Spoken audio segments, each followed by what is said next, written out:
بسم اللہ الرحمن الرحیم۔ السلام علیکم۔ آج کا ٹاپک خیانت کے متعلق ہے۔ معاشرتی زندگی میں ہونے والی خامیوں کو کسی ایک حد تک ختم کرنا ہے، تو ہم اپنی ویڈیو کا آغاز کرتے ہیں۔ اس ویڈیو میں ہم جن ٹاپک پر غور کریں گے وہ مندرجہ ذیل ہیں۔ خیانت کیا ہے؟ کیا خیانت مال تک محدود ہے؟ بد دیانتی اور دیانتی کرنے والوں کا کیا انجام ہے؟ اور ہم اس چیز کو کیسے ختم کر سکتے ہیں؟ خیانت کیا ہے؟ خیانت شرعی طور پہ ہر وہ عمل ہے کہ جس شخص کی بھی امانت ہے آپ اس سے پوچھے بغیر اس چیز کو خرچ کریں یا استعمال کریں۔ اس بات کو ہم مزید واضح کرنے کے لیے قرآن مجید کے کلام کا مفہوم لیتے ہیں کہ جس میں اللہ تعالیٰ کہتے ہیں کہ اے ایمان والوں، تم اللہ اور اس کے نبی صلی اللہ علیہ وآلہ وسلم کے حقوق کی ادائیگی میں خیانت نہ کرو، اور آپس میں بھی ایک دوسرے کی امانت میں خیانت نہ کیا کرو جبکہ تم سب جانتے ہو۔ اگر ہم خیانت کو مزید آسان الفاظ میں بتانا چاہیں تو ہم کہہ سکتے ہیں کہ خیانت دغا بازی، دھوکے بازی، غیبت کرنا، بد دیانتی کرنا، بے ایمانی کرنا، امانت میں چوری کرنے کا نام ہے۔ مثال کے طور پر مزدور اور ملازمین کا اپنے کام میں چوری کرنا، خاص مجالس کی باتیں عام کرنا، غلط مشورہ دینا، راز فاش کرنا، حق تلفی کرنا، ناانصافی کرنا، بغاوت کرنا، قانون توڑنا، دوسروں کی چیزوں پر ناحق قبضہ کرنا، یہ سب کے سب خیانت میں آ جانے والے عمل ہیں۔ آئیں آپ کو ایک واقعے کے ذریعے خیانت کا انجام سمجھاتے ہیں۔ ایک شخص کو بغداد شہر کی جانب کسی محلے میں شام ہو گئی۔ اس کے پاس کافی مقدار میں درہم موجود تھے۔ اسے کسی ایسے آدمی کی تلاش تھی جس کے ہاں وہ رات میں قیام کر سکے اور جہاں اس کا مال بھی محفوظ ہو۔ اسے ایک شخص ملا جو اسے اپنے گھر قیام کرنے پر راضی ہو گیا۔ میزبان کو پتہ چل گیا کہ مہمان کے پاس کافی مقدار میں مال موجود ہے، تو اس نے اسے قتل کر کے سارا مال قبضے میں کرنے کا ارادہ کیا۔ میزبان کا ایک نوجوان بیٹا بھی تھا۔ اس نے اپنے بیٹے کو مہمان کے ساتھ کمرے میں ہی سلا دیا۔ بیٹا باپ کے ارادوں سے باخبر تھا، اسے کچھ معلوم نہ تھا۔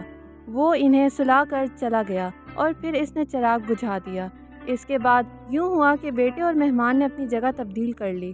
پھر رات کے وقت میزبان نے مہمان کی تاڑ میں اپنے بیٹے کا گلا دبا دیا۔ وہ رویا، تڑپا اور بلبلایا، آخر کار مر گیا۔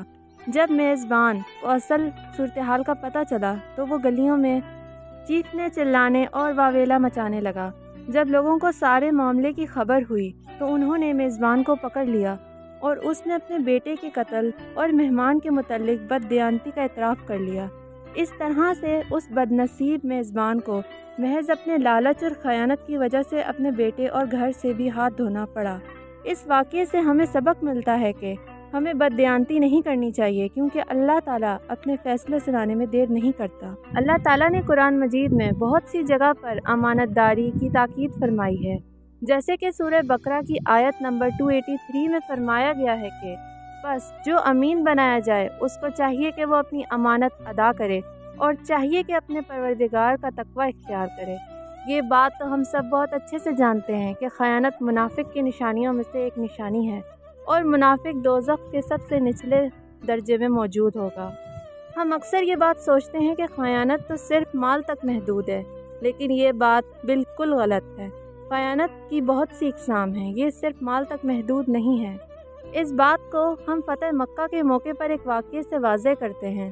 فتح مکہ کے موقع پر خانہ کعبہ کی کنجی عثمان بن طلحہ رضی اللہ عنہ کو دینے کا حکم اللہ تعالیٰ نے دیا، اور اللہ تعالیٰ نے ہی قرآن پاک میں ساتھ فرمایا، جس کا مفہوم ہے کہ اللہ تعالیٰ تم کو حکم دیتا ہے کہ امانتیں ان کے حقداروں کو دے دیا کرو۔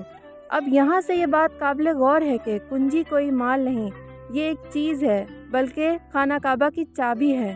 یہاں سے بات واضح ہوتی ہے کہ خیانت صرف مال میں نہیں، بلکہ ہر ذمہ داری، راز، جگہ کے قوانین اور معاہدے پر سپرد کی گئی چیز امانت ہے۔ آئیں اب امانت داری کے فضائل دیکھتے ہیں۔ امانت دار انسان اللہ تعالیٰ کا بھی محبوب، ایمان بھی اس کا کامل، اور اس کے رزق میں بھی برکت ہوتی ہے۔ حدیث مبارک میں ہے، جس کا مفہوم ہے کہ جس شخص کو یہ چند چیزیں مل گئیں اسے کسی کی پرواہ نہیں۔ ایک، جو امانت میں خیانت نہ کرنے والا ہو۔ دوسرا، جس کو سچ بولنے کی عادت ہو۔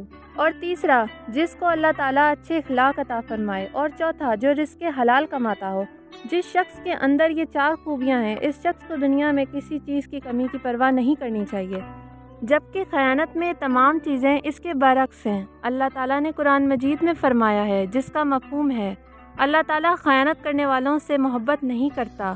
حدیث مبارک میں ہے، میری امت سے اس وقت تک خیر نہیں جائے گی جب تک کہ یہ لوگ امانت کو مال غنیمت نہ سمجھیں۔ جیسے کہ ہم نے اوپر آیت میں دیکھا ہے کہ اللہ تعالیٰ خیانت کرنے والوں سے محبت نہیں کرتا۔ ایک مسلمان کے لیے، ایک مومن کے لیے یہ کس قدر بد نصیبی کی بات ہے کہ وہ اللہ تعالیٰ کی محبت نہیں بلکہ نفرت حاصل کرے۔ جیسے کہ آپ دیکھ سکتے ہیں کہ آج کل امانت میں خیانت کرنا عام ہے۔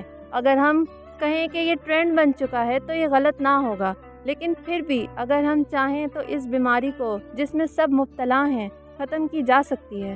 دوسروں کے بارے میں کچھ بھی بولنے سے پہلے اچھے سے سوچ لیجئے۔ جب کوئی شخص آپ کے پاس موجود نہ ہو تو اس کے بارے میں بہت محتاط ہو کے بات کریں، احتیاط کے ساتھ بات کیجئے، منفی سوچ سے دور رہیں اور بدگمانی کا شکار نہ ہوں، اور لوگوں کے بارے میں ہمیشہ مثبت سوچ رکھیں۔ اللہ تعالیٰ ہمارے دلوں کو پاک کر دے، ہمیں صحیح اور مثبت کلام کرنے کی توفیق عطا فرمائے اور ہمارے اعمال درست عطا فرمائے۔ آمین۔